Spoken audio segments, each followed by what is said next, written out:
Okay, the biggest bombshell headline this month. It came straight from Heather Moussa on her 4th anniversary. A really stunning, kind of vulnerable public admission. What was it? She just said it flat out. Life can be hard. Marriage can be hard. Wow, okay. That phrase, marriage can be hard, that's the sound of the reality TV perfection facade just cracking wide open, isn't it? Totally. But for us, the real question isn't if their marriage has challenges. I mean, whose doesn't? Right. It's why. Huh? Why choose this exact moment, to finally admit it so publicly? Exactly. The timing feels significant. Calculated, maybe? Welcome to Starscope Report. We are diving deep into this really fascinating story of Tarek and Heather Moussa's very public pivot. Join us as we break down this massive Hollywood drama. We'll be digging into the, let's call it, coordinated PR strategy that turned their difficulty into maybe a new brand pillar. Yeah, and we'll look at the specific, pretty big unresolved conflict that seemed to necessitate this whole dramatic move. And stick around, because we're going to reveal the really unexpected role Tarek's ex-wife, Christina Hack, is playing in, actually. Well, diffusing some of the public tension. It's quite a twist. This is definitely a lot more calculated than it might look on the surface. We are taking you behind the headlines today to show you exactly how this couple is trying to rewrite their script, pretty much in real time. Okay, let's unpack this right away, because that statement, the one admitting the struggle, it absolutely was not spontaneous. Not a chance. Our sources are confirming this was the calculated capstone, let's say, of a deliberate public relations pivot, something that's been in the works for months. A pivot away from what, though? What were they before? Well, they were selling that impossible standard, right? The reality TV perfection. Ah, right. The new baby, the perfect blended family, the successful show, the endless glamorous travel photos, all that stuff. Exactly. But the public, or at least a vocal part of it, was starting to reject that. You saw the comments calling their image obnoxious or just phony. It wasn't landing anymore. So the perfection was actually becoming a liability. Kind of, yeah. They realized the flaw in the product, if you will, was the lack of believable tension. The goal of this strategic shift, it seems, was to move them towards a more enduring, maybe more relatable brand. Relatable how? Built on concepts like intentional work and growth. They need conflict for their show, for their brand, but they need conflict that makes them look admirable for working through it, you know? Okay, that makes sense. And you'd said the coordination was clear. Oh, yeah. The timeline tells the whole story. That vulnerable anniversary post, October 23rd, 2025, it was meticulously set up. How so? Just 2 days before that, October 21st, Heather was already out there giving media interviews. And what did she reveal? That she and Tarek were in couples therapy. Ah, laying the groundwork. Precisely. That move preceding the media with the therapy narrative, that's pretty sophisticated PR, actually. And how did they frame the therapy? Because that could backfire too. Right. They framed it not as a sign of crisis, not like, oh no, we're falling apart, but as something proactive. Heather even called it a beautiful thing. A beautiful thing. Yeah, she claimed they wished they'd started sooner. Said it was to help communication and address things like past traumas or childhood issues that you bring into your marriage. Very therapeutic language. Okay, but wait. Calling couples therapy a beautiful thing? Isn't that just another form of selling perfection? Like, look how perfectly we handle our problems. That's the risk, absolutely. It could make the therapy itself look a bit inauthentic, couldn't it? Like they're trying to brand their problems instead of just solving them. It's a very fine line they're walking. A razor's edge, really. But look, it might be a necessary pivot for their whole monetization structure, their show, their brand. How so? By putting the therapy narrative out there first, they gave immediate built-in context for that hardship admission that came just days later. See? Gotcha. So the conflict isn't framed as failure. Exactly. It's framed as their admirable commitment to growth. They've basically established therapy as a content pillar for their reality show, The Flipping Moussas. Therapy as a content pillar. Wow, a marriage they're openly working on. That's a sustainable story arc, maybe even a monetizable one, much more than constant, unbelievable perfection. Okay, so we've established this is, at least in part, a content strategy, a brand pivot.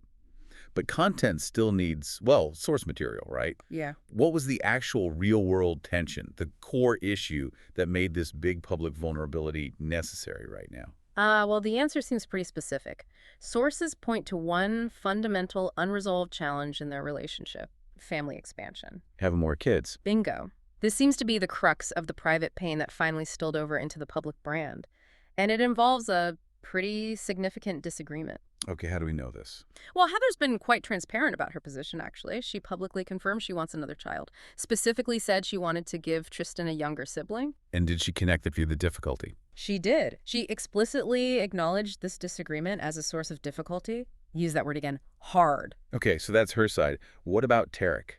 Well, if you look at Tarek's public stance, the issue suddenly feels a lot less like a negotiation. Oh. Back in April 2025, so months before this anniversary stuff, he issued what you could basically call a unilateral public veto. A veto? He was pretty definitive on a podcast, stated he was 99% sure he would not have any more children. 99%. Wow, that's not leaving much wiggle room. Did he say why? Yeah, he gave his reasons publicly, too. He cited his age, he was turning 44, and his, extremely busy work schedule. Valid reasons, maybe, but stating them so publicly? Right. That creates an immediate and, frankly, undeniable power imbalance in the public story, doesn't it? Huge imbalance. Think about the contradiction here. On one side, you have Heather saying they are talking through this really crucial life issue in therapy. She's implying it's an ongoing process, collaborative, maybe hopeful. But then on the other side, you have Tarek publicly broadcasting, months earlier no less, that it's already decided. He's 99% done. So that statement itself could be the hardship she's talking about. The hardship of trying to negotiate something privately when your partner has already shut it down publicly. That's a very sharp interpretation. How can therapy effectively help you talk through an issue when one partner has already issued such a definitive public declaration to literally millions of listeners?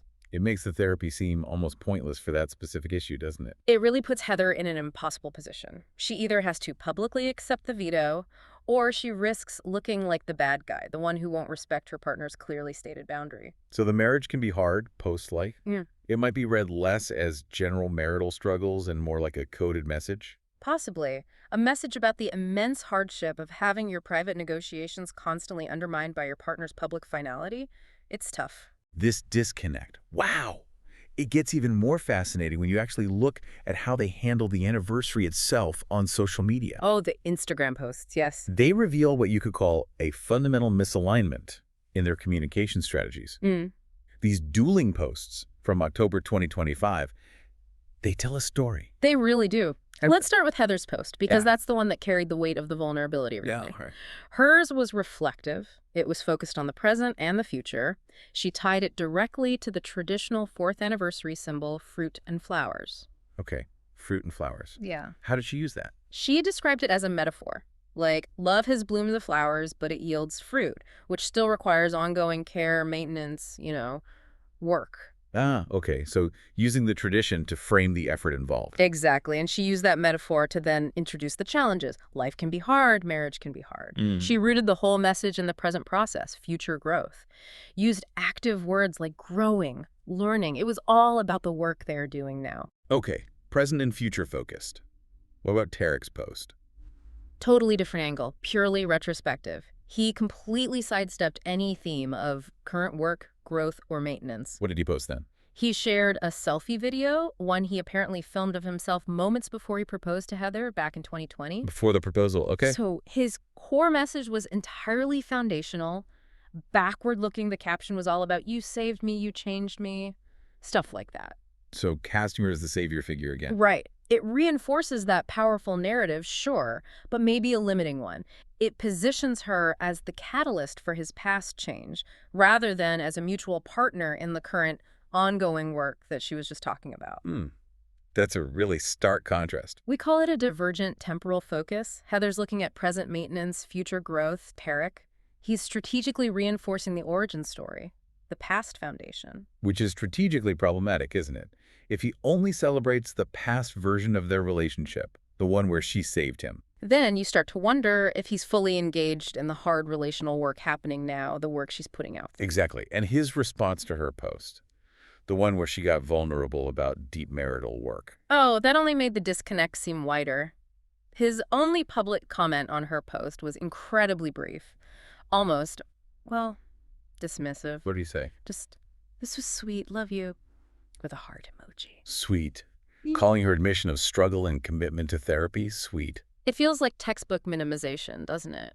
It publicly downplays the immense emotional labor Heather just performed by admitting their issues and framing it as work. Especially when you combine it with the public veto on children. You start to see a pattern. What pattern do you see? Well, it looks like Heather's the one doing the public heavy lifting, managing the complex, current, challenging narrative. While Tarek's strategy seems to be just reverting to the safe zone, the nostalgia, the how he started story. He details the past. She's stuck detailing the present maintenance requirements. That's a great way to put it. He's reinforcing the foundation. She's pointing out the cracks that need fixing. And if that internal disconnect wasn't enough pressure, they're also navigating just immense external pressures, Heather especially. Oh, the trolling. She is subjected to a truly relentless gauntlet of scrutiny online. Yeah. Social media trolling. That's a massive hardship in itself for anyone in the public eye. It's brutal. Just a constant stream calling her everything from trashy to pathetic to phony. It's rough. And so much of the criticism seems to circle back to one central theme, Like right? the comparison to Tarek's ex-wife, Christina Hack. It's constant, negative comparison. Right. There's this perception out there, fair or not, that her whole public persona, especially that over-the-top bonus mom behavior people point out, Just performance. that it's a direct result of her feeling like she needs to constantly compete with the ex. Which just creates this awful negative feedback loop, doesn't it? She tries harder to prove her place, her stability, her worth in this blended family. And the public reads that effort as proof that she must be insecure or inauthentic, which just fuels more criticism. It's a no-win situation. But a real catch-22. So given all this pressure, all this public scrutiny and comparison, here's where we get the really unexpected twist. An unlikely ally, perhaps. Yes. The Christina Hack factor. In stark contrast to how the public tries to pit these two women against each other constantly, Tarek's ex-wife, Christina, actually chimed in on Heather's marriage is hard anniversary post And not negatively. with a supportive comment. Wow. Okay, that is interesting. What's the strategic impact of that, do you think? Christina stepping in supportively. Well, she's the person the public loves to cast as the rival. Right. The source of the drama. Definitely. Yet here she is, acting as a powerful public de-escalator. How so? What does her comment achieve? Well, she's basically signaling to her own fans and to the wider public, hey, I'm not the source of the drama here. We're not locked in some catfight. Okay. Yeah. It sort of neutralizes that whole narrative. Exactly.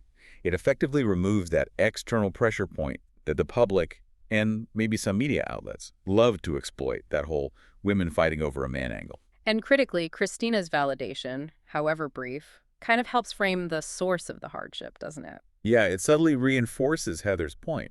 It suggests the difficulty isn't some unique ex-wife drama or specific competition. But rather the universal difficulties of marriage itself, which, ironically, validates Heather's admission and actually reinforces their new brand pivot towards relatability. Christina's support makes the marriage is hard statement feel more generally true. Fascinating how that works. Okay, so let's try and tie all these threads together then. We've got the public veto on kids, the minimization of the struggle, this split focus in their messaging. What does this all mean for the future, for the viability of this new brand they're trying to build? Well, look, the ultimate hardship for the Moussa brand as it stands right now seems to be this internal disconnect we've been talking about. The difference between Heather's message and Tarek's message. Precisely. Heather is out there selling this vulnerable, work-in-progress narrative. She's focusing on present effort, future growth, therapy, communication, all that hard stuff. But Tarek keeps, maybe unintentionally, maybe not, countering that. He counters it with the it's already handled nostalgia, the past saved me, and by minimizing her current struggle, calling it sweet. So for this new, more relatable brand to actually survive and succeed long-term, Yeah. something has to give. Tarek probably needs to align his public message more closely with Heather's vulnerability. If he continues to publicly veto core negotiations before they're resolved, or minimizes the emotional labor she's clearly performing. And the public might just read the brand as a story where Heather is the only one really doing the hard work. Yeah, that's the risk. It undermines the whole we're in this together vibe they need for the therapy narrative to work. The true litmus test, I think, for their long-term brand viability will be whether Tarek can finally step away from that default savior narrative from their origin story and genuinely embrace the role of an active, maybe imperfect, partner in the work-in-progress story she's trying to tell. That feels like the real narrative shift they actually need to make this whole therapy as content thing believable and sustainable. I think so. It requires him to show up differently in the public narrative, not just revert to the beginning of the story. Wow, lots to watch there. You've been listening to Starscope Report, where we uncover the stories shaping Hollywood, music, and pop culture. Thanks for tuning in, and we'll catch you next time as we break down another big headline.